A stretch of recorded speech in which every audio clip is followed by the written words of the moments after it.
Bom dia, irmãos, tudo bem? Então vamos iniciar, né, os nossos estudos hoje com a nossa oração, né? Vamos pedir para o Senhor, para o Espírito Santo nos ajudar e nos encaminhar nesse estudo. Senhor nosso Deus, obrigada, Pai, porque nós temos a Tua palavra que nos ensina. Obrigada, Senhor, porque nós temos o Espírito Santo que habita em nós e é quem nos encoraja e nos faz seguirmos conhecendo o Senhor dia após dia nas nossas vidas.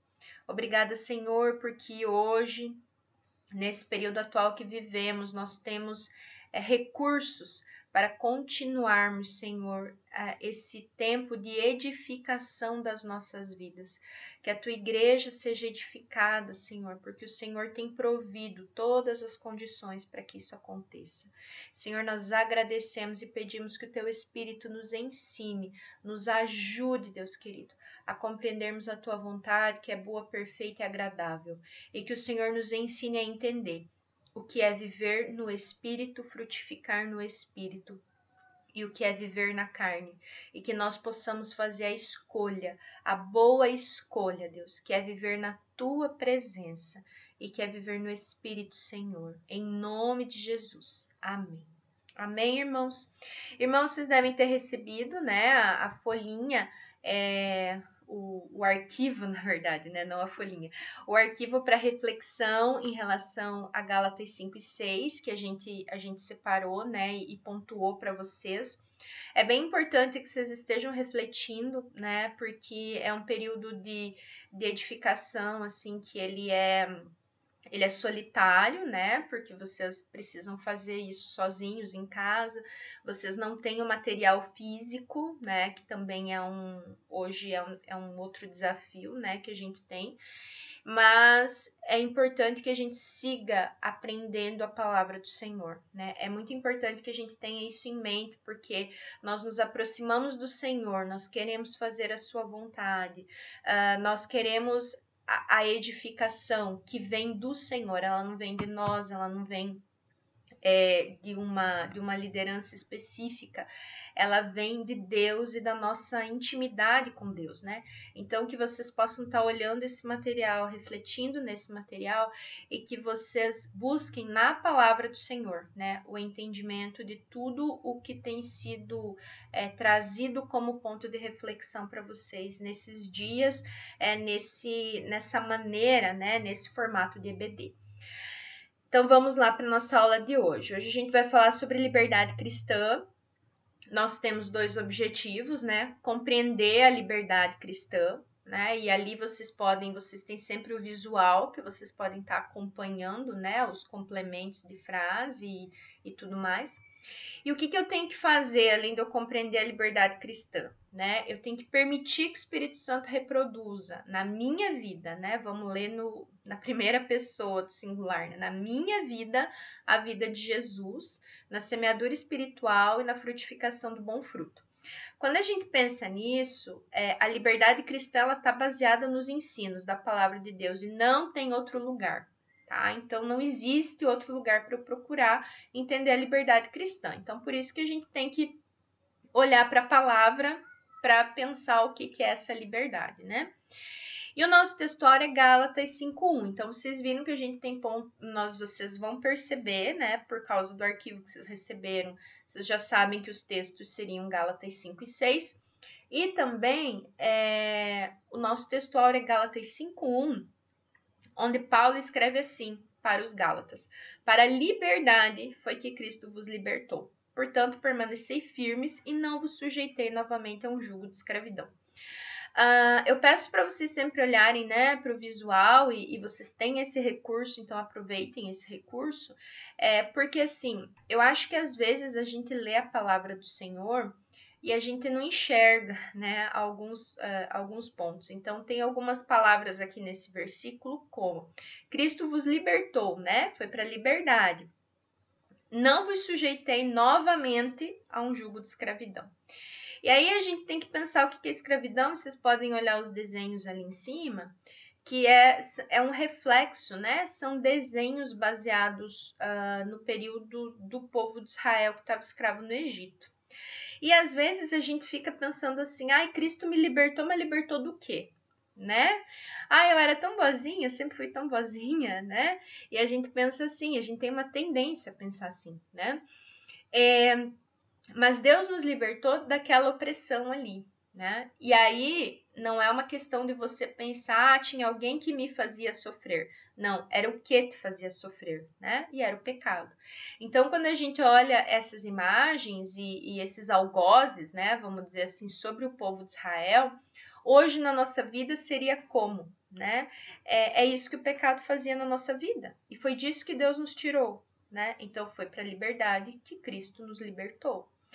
E aí, quando a gente pensa assim, não vos sujeitei, né? E Paulo termina e ele complementa, né? Não vos sujeitei a um jugo de escravidão. Mas como assim? Ai, mas que jugo de escravidão é possível que eu me sujeite, né? Hoje, nesse momento, né? Cristo nos libertou. E ó lá o jugo. O que é um jugo? Jugo desigual, né? Jugo de escravidão. O que a gente tem? O jugo é essa madeira aqui, né? Entre os dois animais.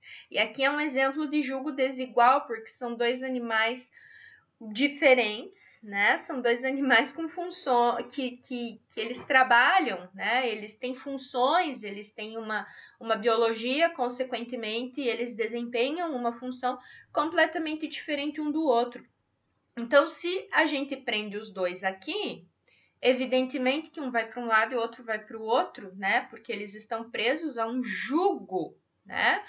E embora a gente possa usar essa imagem para falar do jugo desigual, né, em relação à comunhão, por exemplo, mas ali o que a gente consegue ver? Ó, eles estão presos, e se eu me submeto a um jugo de escravidão, de novo, que escravidão que era?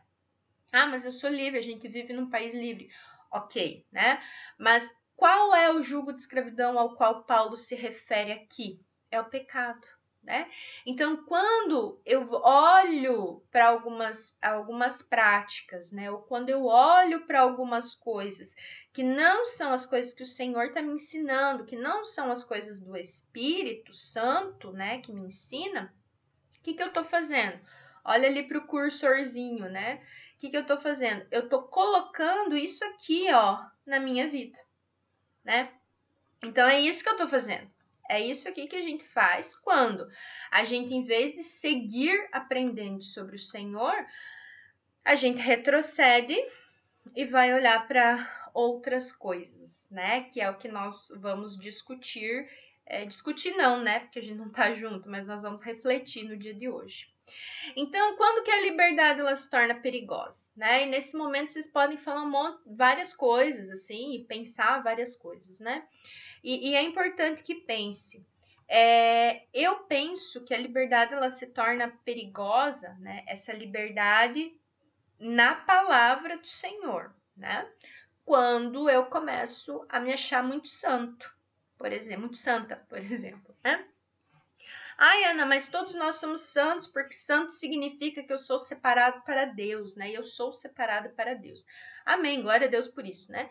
Mas aí eu começo a achar, aí é um perigo muito grande. Por quê? Porque a liberdade de eu achar, de eu entender isso, e eu estou certa, né? Se eu entendo que eu sou separada para Deus.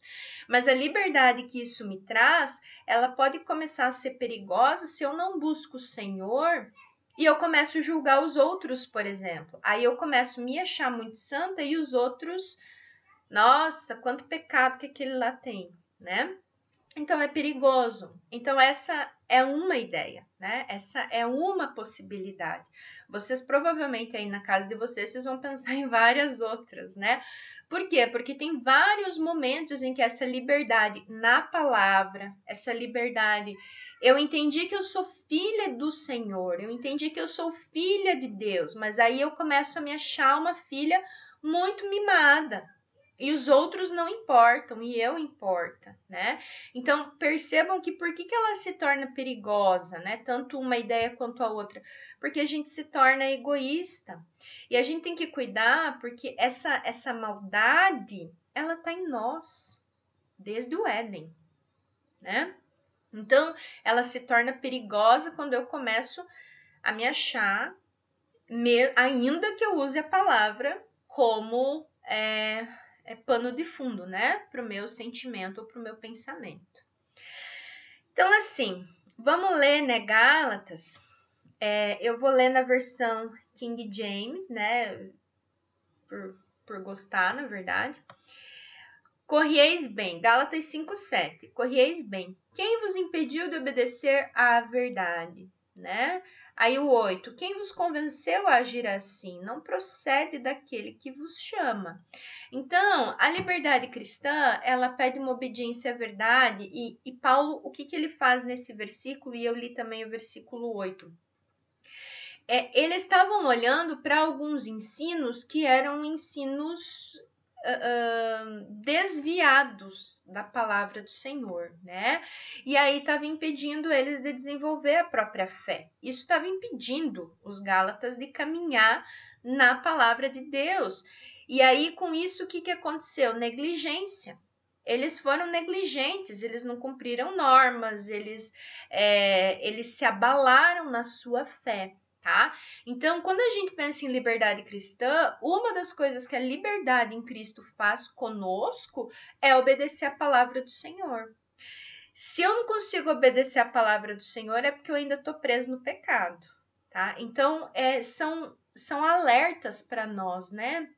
Deus nos deixou isso como uma forma de alerta também. Quando a gente pensa assim, mas obedecer, o que tem a ver? Tem a ver que obedecer é uma expressão de compromisso, né?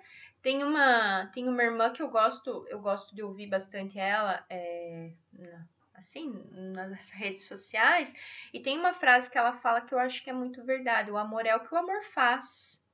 Né? Então, se eu amo a Deus, eu faço aquilo que eu entendo que é a vontade do Senhor, né? Porque eu quero agradar o Senhor. E aí, se eu faço, consequentemente, eu estou fazendo o quê? Consequentemente, eu obedeço ao Senhor, né? E se tem algo que me impede de fazer isso, é porque tem alguma coisa que está ali bloqueando o meu relacionamento sincero com Deus, né? O que é a palavra sincero? É sincera, né? Então, é uma palavra da época do pessoal do teatro, que eles usavam máscaras, né? Para se apresentar. Eles não existia maquiagem como a gente tem hoje, enfim. E também era uma prática usar máscaras. Então, o que é o sincero? Era o sem cera, sem aquela cera da máscara, né? Quando eu me relaciono com Deus, é um relacionamento que não tem nada entre nós, né? Lembrem, o véu foi rasgado. Então, se tem algo que me impede de obedecer, tem algo que impede o meu relacionamento com Deus. Porque se eu me relaciono, se eu amo, eu tento agradar. Percebam que é assim em todos os nossos relacionamentos. E Deus, ele não tem um relacionamento abusivo conosco, né? Então quer agradar, faz todas as vontades e né, um relacionamento abusivo. Não, Deus é amor, Deus é justo, né? Então, ele é tão amoroso que ele vai nos ensinando na medida que nós conseguimos entender, né? Ele é tão amoroso que ele espera as etapas da nossa vida, né? Então, nós temos as fases, ele primeiro nos dá o leite, aí depois nós comemos comida sólida, né? Como a própria palavra nos demonstra, mas a gente precisa ir vivendo essas fases e esses processos. E se eu não vivo essas fases e esses processos, então tem algo que está bloqueando o meu desenvolvimento. Se isso bloqueia meu desenvolvimento, é porque tem algo impedindo o relacionamento. E por isso eu não expresso o meu compromisso e não obedeço. Tá?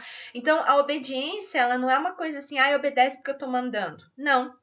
A obediência, ela vem no relacionamento com alguém. Um filho obedece o pai por imposição de medo? Pode até ser. Vai funcionar por um tempo.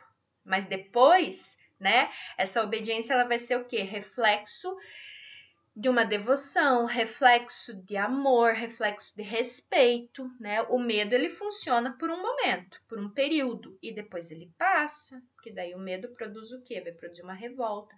E não é isso que nós temos com Deus, né? Com Deus, nós temos um relacionamento de pai e filho. Agora, como que é isso, né? O fim disso vai ser a minha obediência. Né? Por quê? Porque vem de uma vontade de agradar o Senhor, porque eu entendo aquilo que faz a vontade do Senhor. Eu só entendo quem eu conheço, né? Então eu acho que essa é uma reflexão que a gente precisa fazer na nossa vida, é nossa vida, né? É diante de Deus.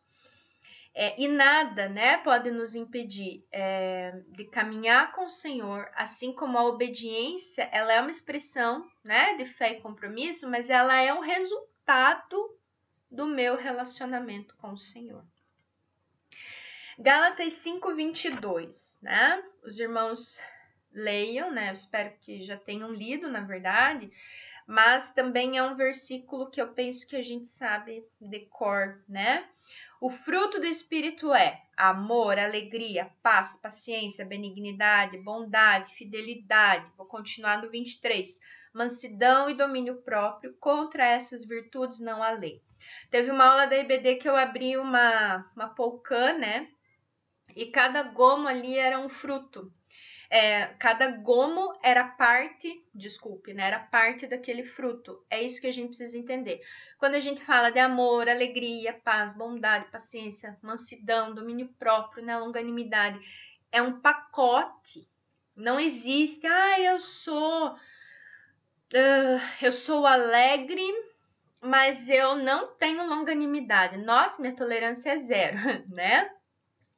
Nós podemos ter momentos, né, de reações, né, que não sejam totalmente condizentes com essa realidade. Mas andar no Espírito significa o quê? Que todas essas características fazem parte da minha vida em vários momentos ou na maioria dos momentos, né?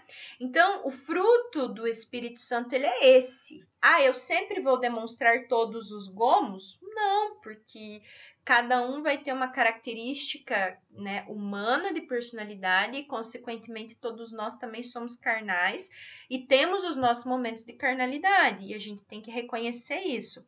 Mas diante do Senhor, como que essas características são moldadas em nós? Só pelo Espírito Santo.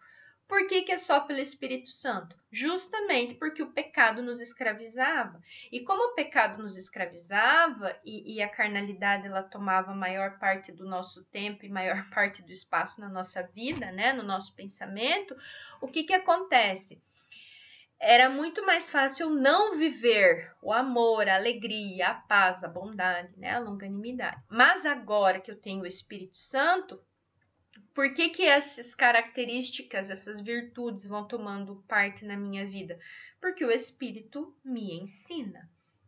Então, hoje eu não fui paciente, o que o Espírito Santo faz?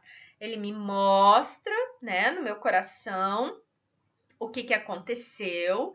Ele me faz reconhecer que aquilo foi, sei lá, uma explosão de raiva, enfim, né? E aí o que eu faço? Me arrependo, né? Vamos olhar para a vida de Davi. Davi era o homem segundo o coração de Deus, por quê? Ele se arrependia. Ele fez horrores, atrocidades, mas o que acontecia com Davi? Ele se arrependia diante do Senhor, ele aprendia uma lição diante do Senhor. E é isso que o Espírito Santo faz conosco hoje. Então, o fruto, ele realmente não é aquilo que a gente planeja e quer, né? Nem sempre. Mas ele é o quê? Ele é o que o Espírito Santo produz em nós e na nossa vida.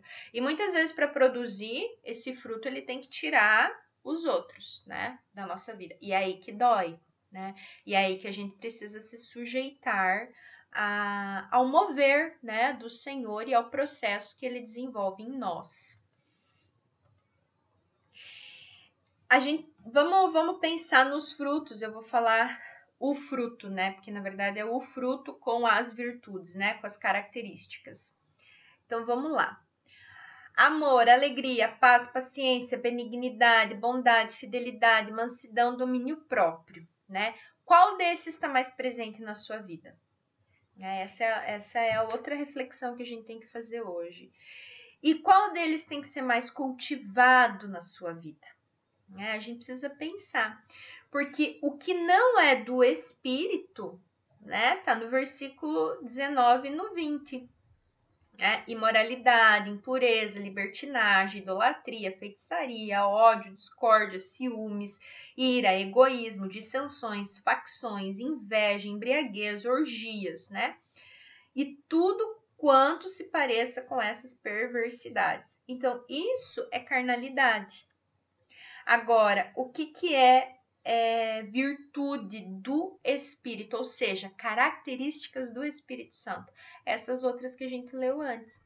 Então, quando o Espírito Santo começa a agir na nossa vida, ele vai tirando aquilo que está nos versículos 19, 20 e 21 e ele vai substituindo, né? Eu substituo, né, uma imoralidade por o quê? Pelo amor, pela alegria, né? É isso que o Espírito Santo vai fazendo. Por isso que é um processo.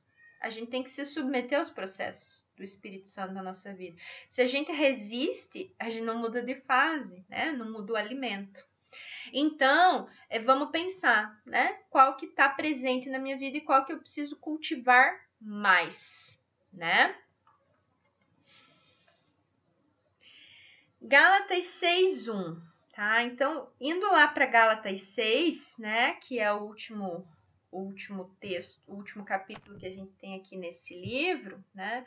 Ele diz assim: irmãos, se alguém for surpreendido em algum pecado, vós que sois espirituais, deveis restaurar essa pessoa com espírito de humildade. Todavia, cuida de ti mesmo, para que não sejas igualmente tentado.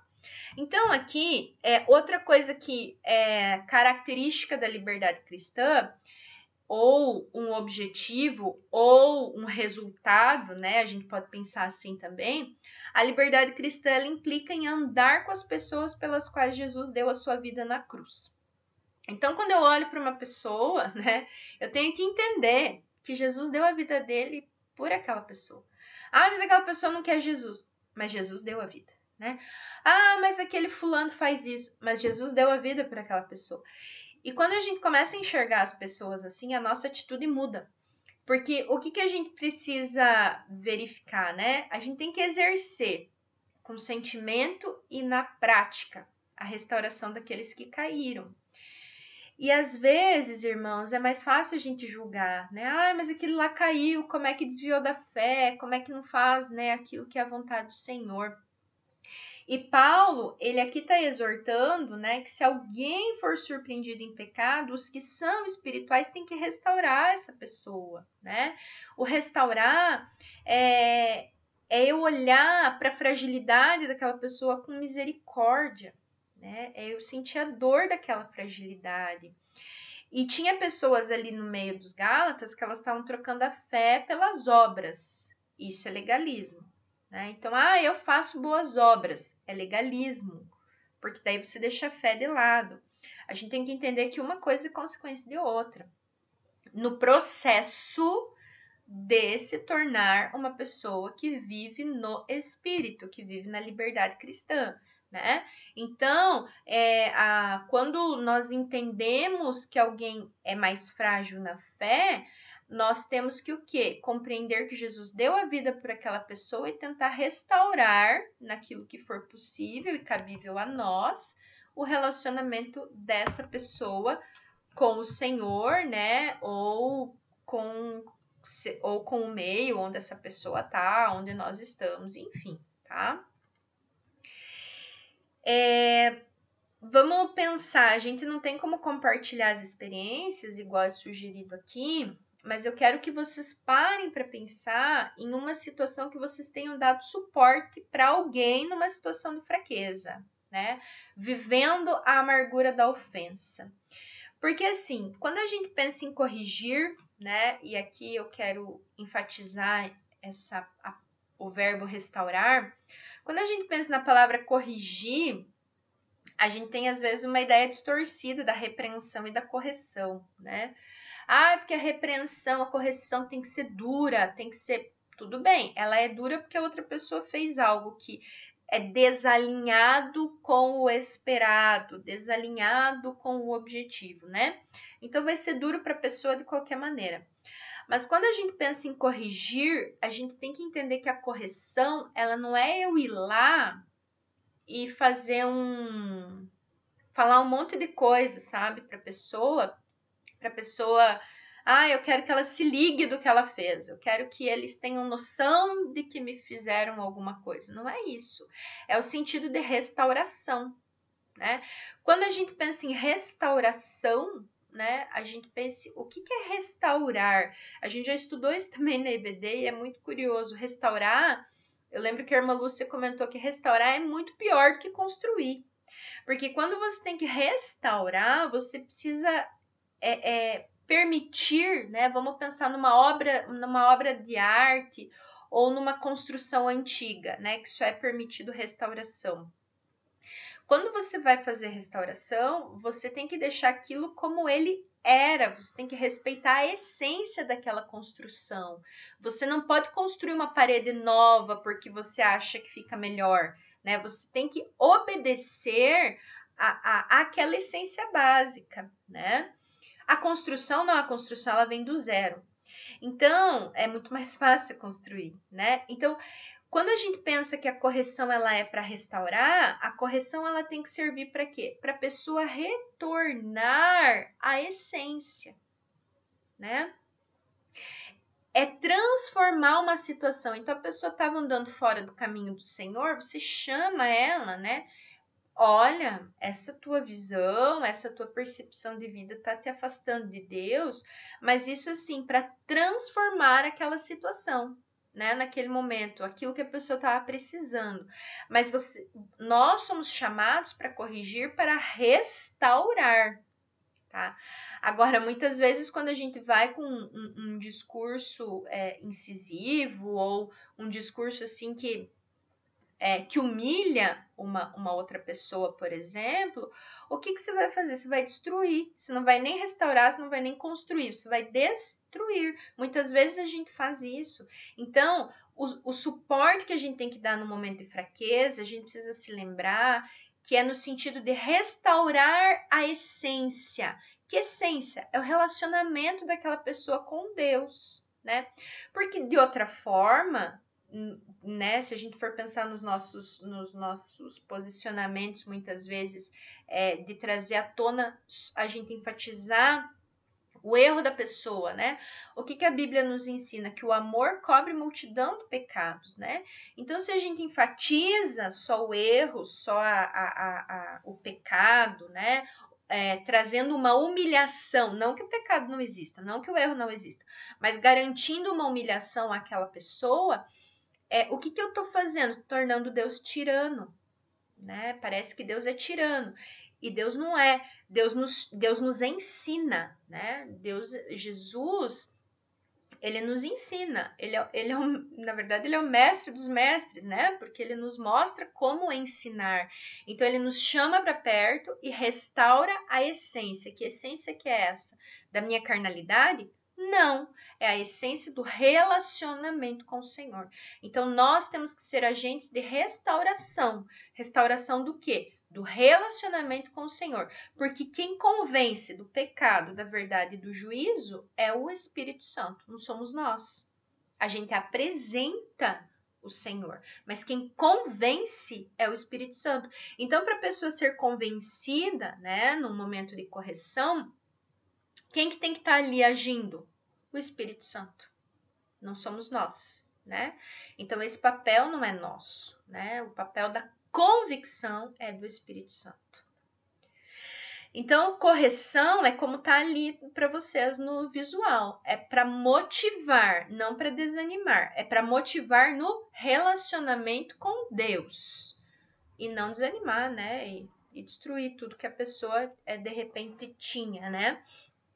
Outro ponto, né, que é o Gálatas 6:8, Pois quem semeia para a sua carne, da carne colherá ruína. Mas quem semeia para o Espírito, do Espírito colherá a vida eterna.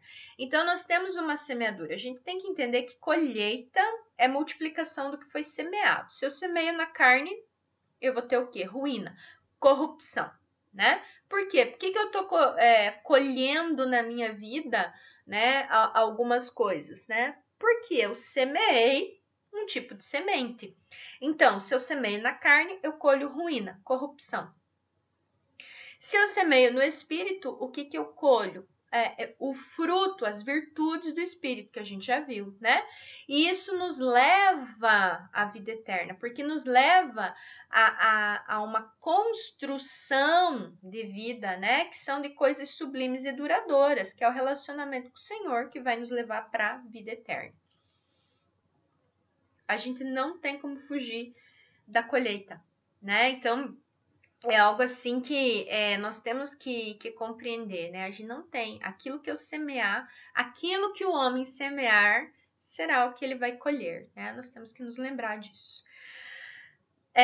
Eu quero que mais uma vez vocês reflitam, irmãos, em momentos que vocês semearam na vida de outras pessoas, né? Como que foi? Né? Pare para pensar, que vocês tirem esse tempo mesmo para pensar. Como que foi semear na vida de outras pessoas? Em algum momento que você semeou a palavra do Senhor, né? Semeou uma exortação, né? Mas que foi para uma restauração. Se não foi para restauração, quais pontos você mudaria da próxima vez, né? Que você fosse ter essa interação com alguém. Então, é importante pensar nessas experiências, porque essas experiências são o que importam, né? No fim das contas, são as coisas que vão importar para nós, tá? E para o Senhor também. Gálatas 6,14, a liberdade cristã, ela implica em mais uma coisa, entender que a nossa glória é a cruz de Cristo.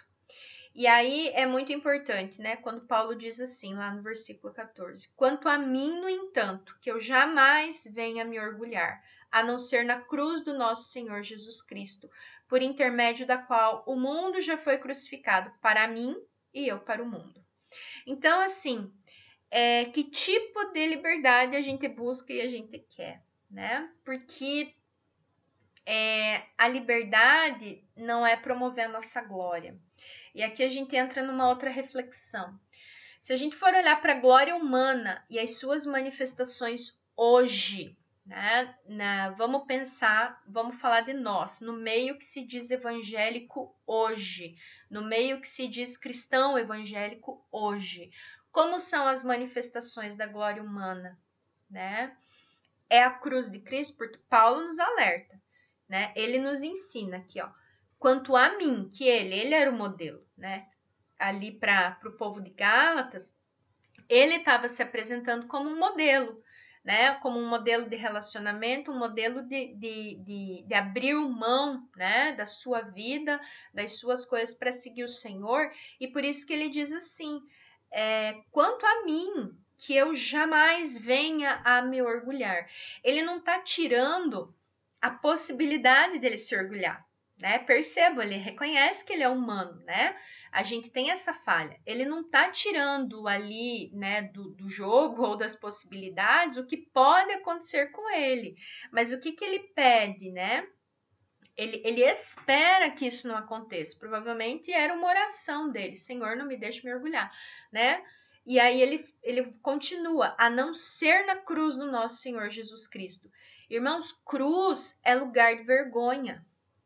Jesus levou a nossa vergonha. Cruz é lugar de vergonha, né?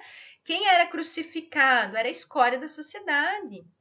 Jesus se fez escória da sociedade por nós.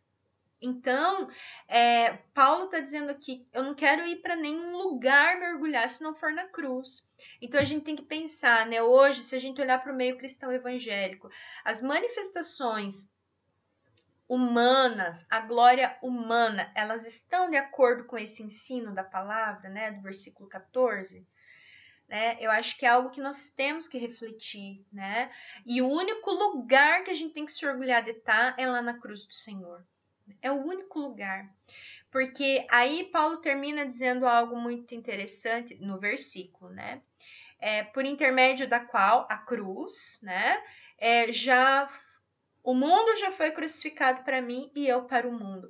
E eu me pergunto, será que o mundo foi crucificado para mim mesmo? Ou eu busco muito fortemente as coisas desse mundo? E será que eu fui crucificada para o mundo mesmo? Ou o mundo ainda exerce, né, essa influência sobre mim e eu exerço essa influência no mundo? Né? Nós temos que pensar nisso também. É uma reflexão, né? O Senhor nos chama a uma reflexão por meio desse texto, tá?